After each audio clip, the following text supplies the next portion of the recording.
ఏంటిది అది? చిన్న పురుగులతోటి కూడా మాట్లాడేది నా కూతురే కావచ్చు. ఒకసారి చూసేయండి. ఏంటది? బామా బామా హాయ్ చెప్పు బామ్కి. ఆమె తిన్నవాడు. ఆమె తిన్నావా?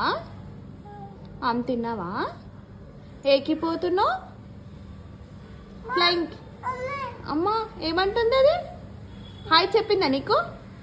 హాయ్ చెప్పిందా? అమ్మా హలో హలో ఇవ్వు, హలో ఇవ్వు. Flying kiss, flying kiss. Mamma no no no don't touch. No. Bye bye చెప్పు, పోదాం. బాయ్, నేను ఇంట్లోకి వెళ్ళిపోతున్నా. బాయ్.